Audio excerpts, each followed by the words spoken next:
All right. Let's turn your mic up.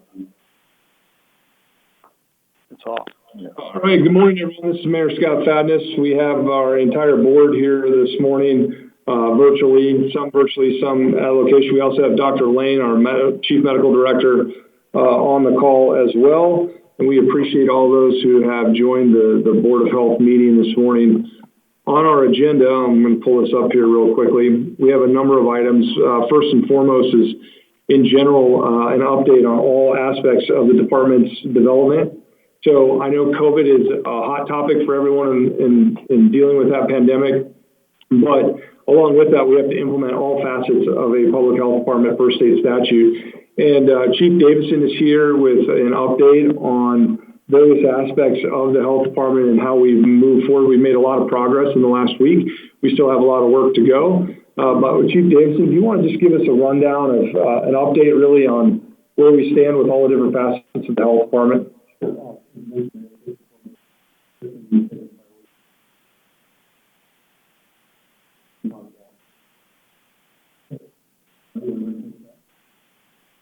Yeah, I'm happy to. So, to date, we've had 3,200 assessments taken by residents and city officials. We've scheduled 1,385 appointments. We've completed 732 tests at our site here, Municipal Complex, and Mackel Laboratory that's doing the analysis has returned 508 results back to our residents at this time. Great. Thanks very much. We already set the research. All the processes around really well. We've got a good process in place. I've had many positive results from our state. Chief, what's the average time for a person when they hit the curb to when they're back out of the process? So that's great. It's great. So with that, we're going to talk about contact tracing next. Prior to the Health Department, we go back and look effectively at the date of March 8th. From that point on, we had 270 positives. Mm-hmm. And with that, we did contact tracing. And just a little over 2 weeks, we've been able to get that piece of the follow-up. What was the date that we started the health department looking at contact tracing and outcomes? That would have been April 24th.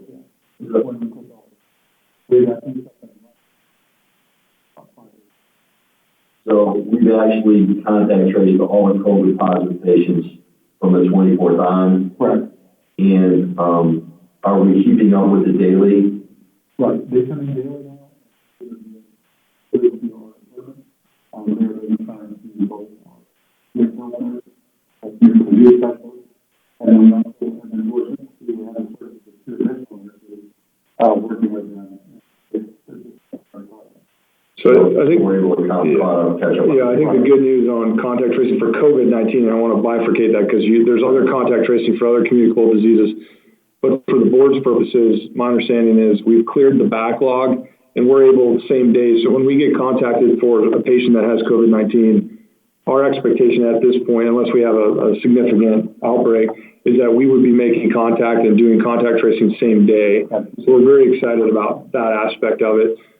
We do have work to do on the other communicable diseases that we are also responsible for. You want to touch a little bit on that? I think,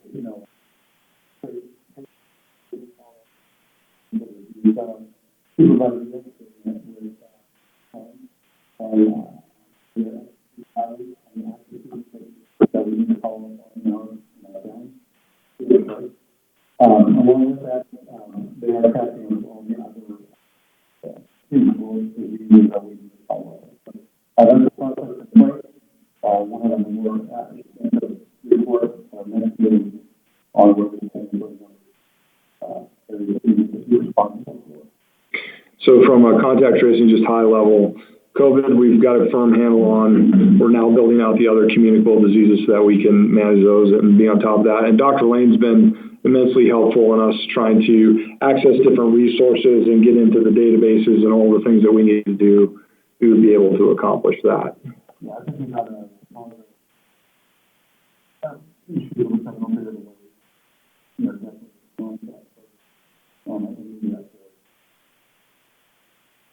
my records is another area we're responsible for. We put on the health fund, we're also responsible for personnel records. And all the other ones that we take care of. In particular, it's been a challenge worrying about the health of people in place. We have been working with the state to get those permanent and pieces in place with the police that have getting responses in order to make that legal document and to do all those documents as well. We have those in place. We're waiting on the technical pieces on the IT side that are looked at about. But in conjunction with the state, to the point versus we're working on those pieces. I think in the next 3 months. We are also trying to access to my data answers. I'm sorry, that's not a comment. That's one piece that we've had some challenges with. That's to be done as well. Any questions on the biometric piece? I think one question came up the other day in a business meeting. There was a funeral home that was asking about transit certificates. I know we were working on Dr. Lane's stamp and we have that accomplished. So are we able to provide those now at this point? Yeah. So we have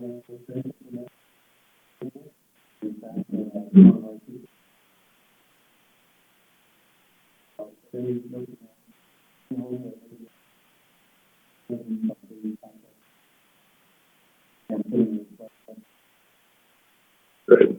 Thanks, Steve. Sure. Please, thank you.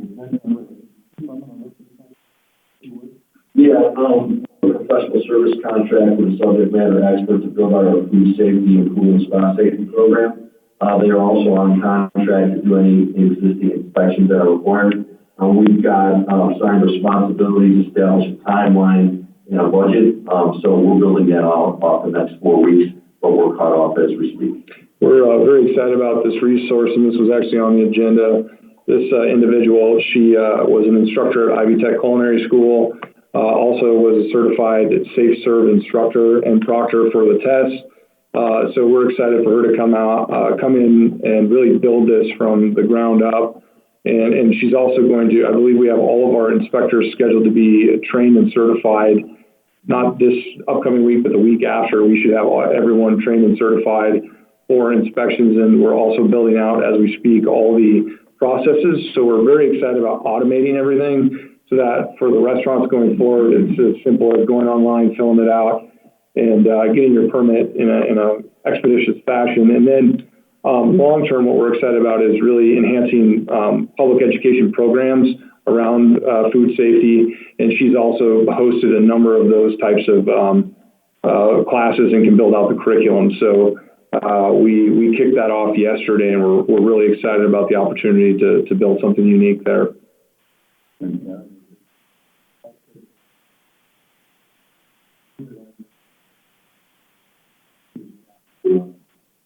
The American Health Department work for that. And with that cooperation, full response to the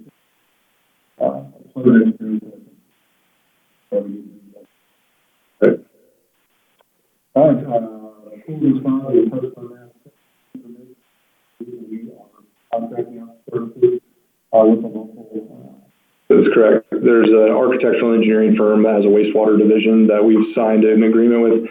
Fortunately for the city of Fishers, the vast majority of our community is on city wastewater services. There aren't very many left that actually have septic tanks or wells, and those that do have septic tanks, typically if you see them in our community, they're not actually in Fishers. They're in unincorporated areas, which would still fall under county jurisdiction. But if and when we do have the rare occasion that someone were to apply for a permit, we have a group of engineers that can do the plan review as well as the inspection for septic and well. So we don't anticipate having a lot of those, but if we were to have them, we do have a system set up in a process.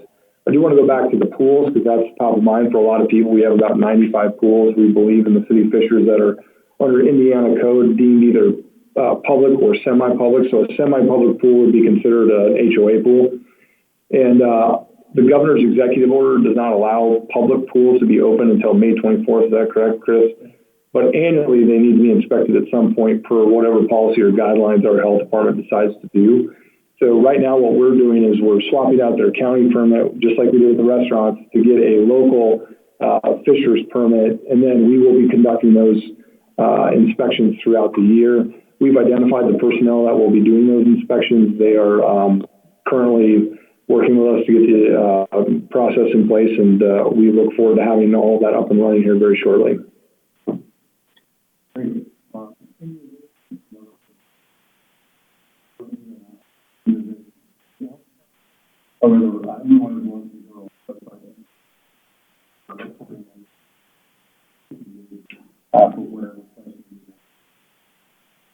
There are multiple community partners throughout the district that can provide us as accessible and I would recommend that anyone needs to go over with that. Yeah. And I think to put some color on that too, Chris, you can weigh in on this as well. Indiana law does not, it's kind of a provider of last resort conversation, so that if there aren't services provided or available, we are ultimately responsible for providing a certain degree of those immunizations. It's not to say that long term, as we consult with the board and Dr. Lane, that there aren't immunizations that we feel that we should be providing, can be providing to be accretive to our population's health. We just, for the time being, want to take some time to identify what those might be, and then we can implement those programs as we see fit. Is that fair, Chris? Yeah.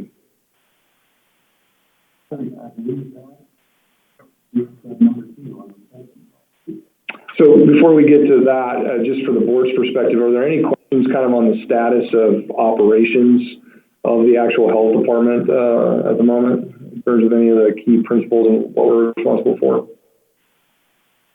I think one thing that we are looking at, and Chief and I were talking about this, we're going to build out a team. We know that we need to add additional staff, and we're actively looking to see who are the people and what are the skill sets that we want to really build a really great team here.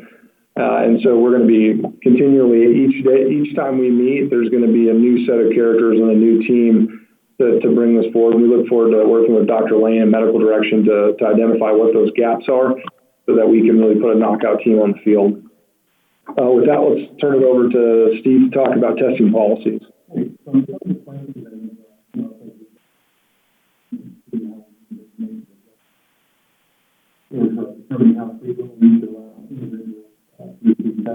this point, there is no limit as to how many times someone can come and get tested. But what direction do we want to go with this? So this is something that when we started testing, we hadn't necessarily contemplated, but I think it's something we should. There are individuals in our community that are probably concerned and might be really focused on whether or not they have COVID, and we're starting to see, hey, I'd like to get a test every 24 hours or every 48 hours. Obviously, that wasn't the intention of the testing. So as a board, the question, and the other part of that I think does come into play, is we're offering businesses the opportunity to have their employees tested, but they have to pay for those tests. There could be a scenario where a business comes up with a protocol that says, well, we want our employees tested every week. They could come up with that protocol. They could make the argument, well, all my employees live in Fishers. All of you that live in Fishers, just go run through there every week on the taxpayer's dime. And so the question is, from a policy perspective, what are the guidelines that we would want to put in place around the frequency of individuals seeking a test? So that's kind of for open discussion for the board. Dr. Lane, is there any science that we could rely on in making that decision? What I can say is that the incubation period for COVID has been defined as 2 to 14 days, which makes it tough. So when we talked about this recently, I was thinking, 2 weeks, but my concern is that what if a patient develops or resident develops symptoms in 3 or 4 days after getting their negative test results? So as a medical professional, I think you have to do it based on symptoms, the retesting, symptoms and exposure. I worry about people's truthfulness in that process, but that's truly the best way. That's what we would do in the hospital. If a patient had a negative test, but they called us 4 or 5 days later with symptoms that met criteria for testing, we would likely retest that patient. So would you be comfortable with weekly or something more often? I'm having a hard time understanding. So Dr. Lane, the question was, whether Chief was asking whether or not you'd be comfortable with weekly. I think what Dr. Lane is saying is if someone took the assessment again, and granted we're on the honor system here, they would have to say they're symptomatic to be able to qualify for a test within a period of time. So could Qualtrics, I guess this is a question for Elliot, could the Qualtrics be able to put parameters on there that said you can retake the assessment after you've gotten a test. If you're not symptomatic, you can't get a test for X period of time, but if you are symptomatic. Yeah. Correct. So to present clear, get your test taken, you can put one parameter that says you cannot receive an additional test for 14 days unless you go back in, take the assessment again, you present now symptomatic as yellow, red, or black. Both of those parameters can be put in Qualtrics fairly easily. That seems logical, as long as 92,000 people aren't listening to the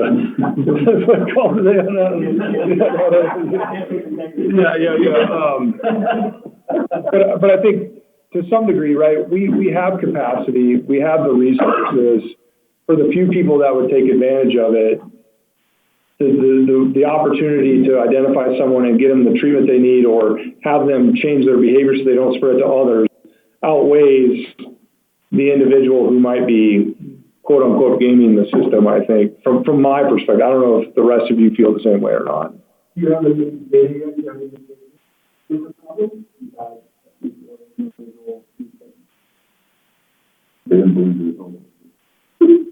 Okay, so the answer is that you get, so it's not like this is a 5 or 10% of people or 10% of people come back with their. I honestly think we have two different issues. I think you have the person who is very, very concerned and wants to come in multiple times to get tested. Then I think there could be a scenario where you have a business in Fishers who sets up a protocol and says, I want every one of my employees to be tested, and 8 out of 10 of you live in Fishers. Just run through the system every week, and that way I don't have to pay for it. And that really wasn't the intention of this program. It was for residents who are symptomatic or at risk. That protocol that Dr. Lane put in is really what we're trying to follow. Now, that doesn't mean a resident can't get a test if they really strongly feel they want it, but for the business community who's trying to say, hey, we have a testing protocol, come on in, that's fine, but I'm not sure that that's on the residents of Fishers to pay for that program.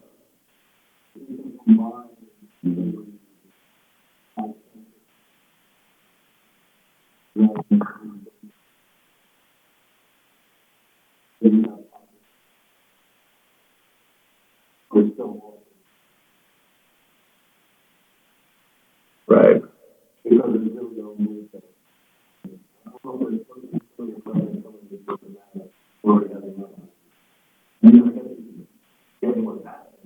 Yeah. Yeah.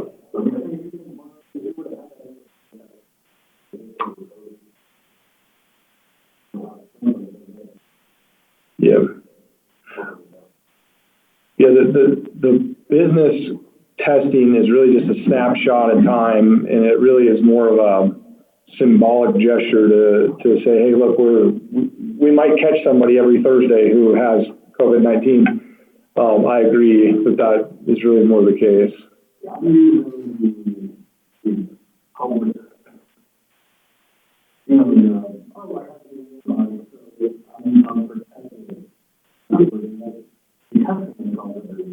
Yeah, fair. Yeah.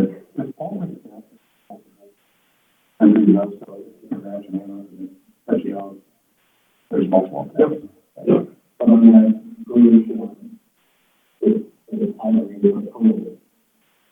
Correct. Yeah. So, those 580, Right. That'd be. Mayor has more color to remember part of the government executive order with respect to restaurants reopening. Is that the employees get tested before? That's interesting. Well, that might make our program popular. Yeah. Dr. Lane, do you have any thoughts on this from a policy perspective? You know what? I can hear you, Mayor, really well, but everyone else's voices are pretty muffled. So if you could just give me a the one. So we were talking about the businesses. I apologize. The concerns about it being abused. Yeah, but I do like your idea, Dr. Lane, about if we put the algorithms into the Qualtrics that said, if you've already taken the test through here and you're asymptomatic, you wouldn't be available to schedule a test for 14 days or whatever that number is. And then if you're symptomatic, then you just go right back into the queue like anybody else would. Does that make sense, Dr. Lane? Yes, it does to me. I think that's the safest thing to do. You would hate to deny somebody that truly was sick. Yeah. So that would be my recommendation. And then I think that the conversation here in the room, particularly around the businesses, it almost again solidifies the need to focus on antibody testing at some point for a lot of the businesses long term to develop out that program. I think it's great to offer antibody testing. Again, as long as they understand the limitations of it. They are offering it to community employees as well, with the caveat that we don't know exactly what it means. But I think in terms of public health, it may be valuable moving forward as we get more data. So I think to make this official, just so we have this in policy, our attorney is asking us to make official or entertain a motion and a vote on this policy, the specific policy around frequent testing. So I guess I would entertain a motion on Dr. Lane's recommendation for frequent testers, for lack of a better term. This idea that, and correct me if I say this wrong, Dr. Lane, but the policy would be if they've taken a test through Qualtrics and they do the assessment again, if they're symptomatic, they have access to testing at any point. If they are asymptomatic, then they wouldn't have access to the testing. Is that for 14 days? Correct. Correct. Is there a motion to approve that policy? Motion. Motion by second. And we have a second. I'm sorry, can you state who seconded that? That was Dr. Parikh. Dr. Parikh seconded. All those in favor, please say aye. Aye. Aye. Unanimous vote. Thank you. All right.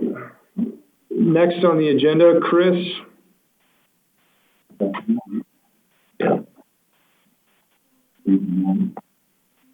Next on the agenda, Mayor, is just looking forward in some aspects of developing policies around access to testing and proactive education and training programs to enhance public health and our safety. Yeah, so I think at our next meeting, ideally, what we would want to come forward with, we have to build out all the legal side of this too. So the administrative code around food and safety, we need to walk through that with all of you. We need to set up expectations for inspections. How often are we going to inspect pools? How often are we going to do annual inspections? We need to look at fee ordinances. What are we going to charge? Frankly, it's all the stuff that's not exceptionally exciting, but we do need to build out from an administrative standpoint. So I think just to tee it up, our goal would be at our next meeting to start really putting the policies together the outline, the framework that we all, and have formal approval from the board so that we can give direction to staff to start building those out. Is that fair, Chris? Absolutely right. And then As Chief Davidson reviewed all those different divisions here early on, each one of those divisions will almost have its own living, breathing document of policy direction that we need to formally adopt as we become a more robust department moving forward. Yeah. And then I think what we also owe to the board for the direction today is kind of vetting out the antibody program. So what I'd like to do is work with Dr. Lane and come up with a proposal to the board on antibody testing to investigate further to Kyle's concerns about, well, if there's 92 different antibody testings and it only really gives you a snapshot of, I mean, we only want to do those things that are truly effective. And if they're not, then we don't want to necessarily go down that road. So we've got some research to do on our part to bring back a proposal to the board for consideration. Is there anything else from the board's perspective, concerns, questions, comments, ideas that you want us to be tackling in these early days? Dr. Lane, are there any closing comments or thoughts from you that you'd like to share? No, I just appreciate everybody's teamwork and willingness to work together. This is uncharted territory, and my confidence has been unmatched. So thank you. Okay, great. And I promise, I hope at our next meeting we can all meet in person, so we do not have these technology challenges moving forward. I've learned not to try to get a bunch of doctors together with technology. I'm learning. So we're gonna work through this. I appreciate everyone's patience. We will circulate the minutes of the meeting at the next board as well. We need to start approving meeting minutes, Chris, and getting those out. So thank you all for attending, and look forward to continuing to serve the residents. Thank you. Thank you. Thank you.